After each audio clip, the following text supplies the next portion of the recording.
Halo semuanya, selamat datang di segmen analisa. Sekarang kita update terkait dengan perkembangan kasus Ibu Supriyani, seorang guru SD di SD Negeri 4 Baito, Sulawesi Tenggara.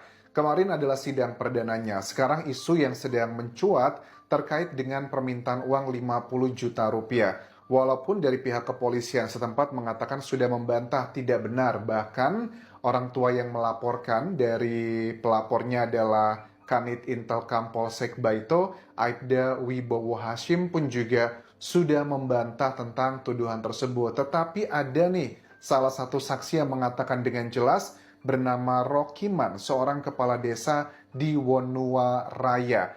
Ceritanya adalah, kita akan coba simak baik-baik teman-teman, tetapi aku bisa awali bahwa statementnya dikatakan bahwa inisiatif pertama kali yang mau ngasih uang itu harus diakui berasal dari keluarganya Ibu Supriyani ya. Namanya itu suaminya Bapak Katiran, yang dia bilang dia katanya menyiapkan uang 10 juta biar buat damai. Itu adalah awal mula kenapa uang tersebut, isu uang itu muncul. Tetapi pada akhirnya betul nggak? Ternyata dari pihak pelapornya nggak cukup kalau cuma 10 juta, maunya 50 juta rupiah. Coba kita pahami baik-baik apa yang disampaikan kepala desa berikut ini, teman-teman. Panggil ke sana, bagaimana Pak saya menanyakan kasus terkait keluarga saya, yaitu Ibu Suryani itu. Nah, itu tangan yang menyampaikan 5. Saya tanya, itu dari Pak Kanit, dari Pak Kanit Reskrim.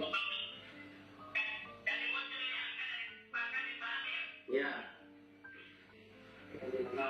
Nah, setelah itu saya tanya, ini 5 apa? 500 atau 5 juta? Bukan Pak, ini 5 besar. Berapa? 50. Iya, seperti itu.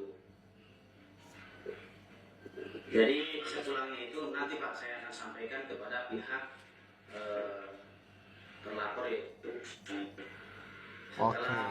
Jadi poin tersebut adalah menurut Kepala Desa Wonuwaraya ada angka atau 50 juta yang disebutkan di situ. Tapi seperti aku ceritakan di awal tadi, inisiatifnya kalau versi dari Rokiman ini memang berasal dari suami Supriyani, Bapak Katiran. Nah, kemudian sebelum sampai angka 50 juta, ceritanya bagaimana gitu? Kan dikatakan ada 5 kali mediasi. Mediasi tersebut pertama dari pihak keluarga yang datang, kemudian dari pihak sekolah, bahkan sampai kepala desa. Sampai 5 kali loh. Tapi yang dikatakan oleh pelapor, baik itu istrinya dan juga istrinya dari Pak Wibowo Hashim, Aibda di sini, dengan istrinya bilang, nanti kami pikirkan, kami masih sakit hati gitu. Intinya tidak bisa memaafkan. Jadi awalnya itu pada saat Bapak Rokiman mendapatkan masukan, ya sudah kita damai 10 juta, boleh nggak disampaikanlah ke Kanit dan nanti dikomunikasikan. Kemudian Kanitnya bilang, wah saya belum mau kalau 10 juta. Kemudian ditanya lagi ke Katiran kembali nih, ke suaminya Supriyani.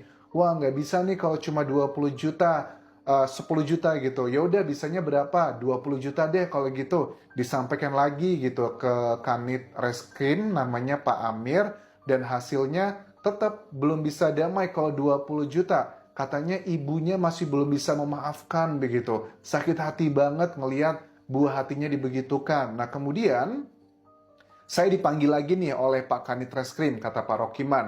Pak Amir bilang, tanyakan lagi gitu kan ya tentang hal tersebut bagaimana. Terus ya tadi dibilangnya cuplikannya, ngeluarin angka 5. Hah? 5? 5 apa nih? 500, 5 juta, atau 5 apa? Bukan Pak, tapi 5 besar, 50 juta. Ya sudah, saya sampaikan lagi ke Ibu Supriyani. Saya tanyakan lagi ke suaminya, bagaimana? Ini ada angka yang disampaikan. Ini berat sekali loh Pak. Kalau begitu prosesnya dilanjut saja.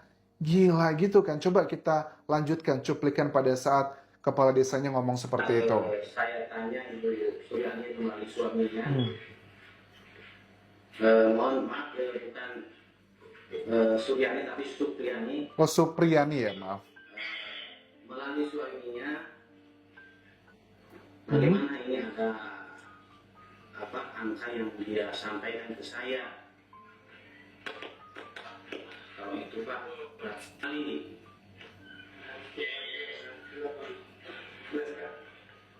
berat sekali. Terus bagaimana ini?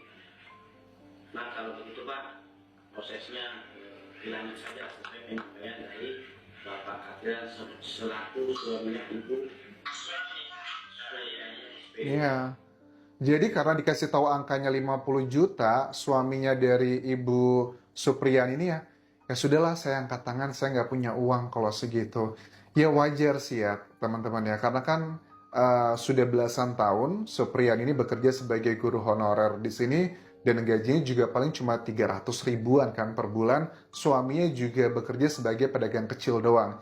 20 juta uang yang dimiliki itu, aku yakin itu tabungan yang mungkin nggak mungkin didapatkan cuma setahun 2 tahun. Pasti itu sudah banyak tahun dikumpulkan uang tersebut.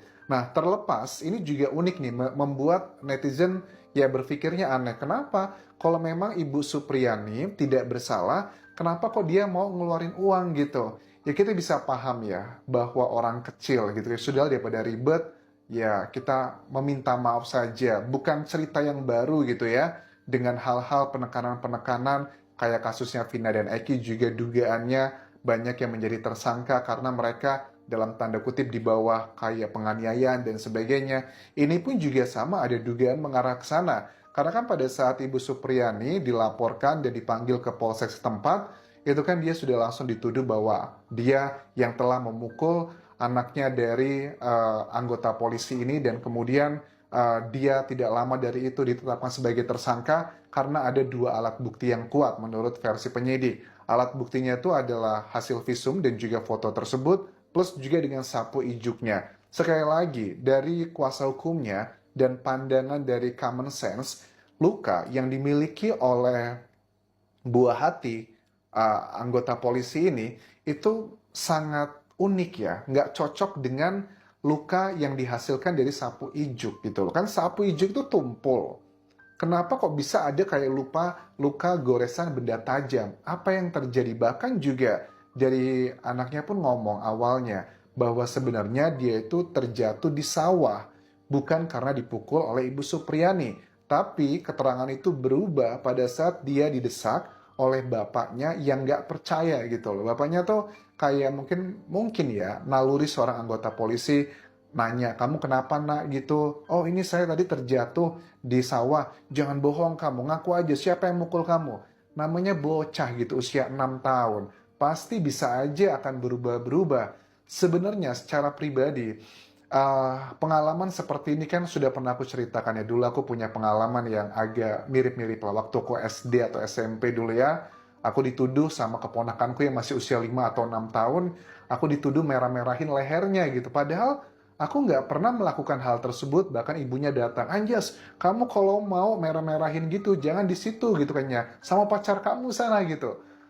Padahal aku tidak pernah melakukan itu gitu. Dan namanya bocah gitu kan ya, bisa aja dimanipulasi oleh orang-orang tertentu, bilang aja yang anin dia gitu. Itu hal yang sangat mungkin sekali teman-teman. Nah makanya nggak heran karena kejanggalan ini kan memang cukup banyak ya ditemui oleh common sense masyarakat Indonesia. Ada demo dari ribuan guru di Pengadilan Negeri Andolo, Sulawesi Selatan yang meminta Ibu Supriyani dibebaskan. Walaupun ada kesan yang dijelaskan oleh kuasa hukum bahwa diminta ada perdamaian dengan pelapor, tapi ini sudah terlambat karena sudah masuk dalam persidangan. Walaupun perdamaian restoratif justice tersebut bisa, sepertinya kuasa hukumnya nggak mau mundur, nggak mau gentar. Ya walaupun juga dari pihak kejaksaannya yakin, mereka bilang bisa membuktikan bahwa yang dituduhkan ke Ibu Supriyani adalah fakta, ya kita lihat nanti aja. Gak heran dari kuasa hukum ada alat bukti nanti di hari Senin yang akan dihadirkan adalah mungkin keterangan saksi, baik itu peristiwa dan juga keterangan ahli. Karena dalam dunia hukum itu ada 5 jenis alat bukti ya teman-teman. Ada keterangan saksi, keterangan ahli, keterangan terdakwa, petunjuk dan juga surat. Dan dibutuhkan 2 alat bukti untuk menentukan satu hal itu adalah fakta. Kalau dari penjelasan kuasa hukum yang bilang akan menghadirkan saksi peristiwa, ya mungkin saksi peristiwa ini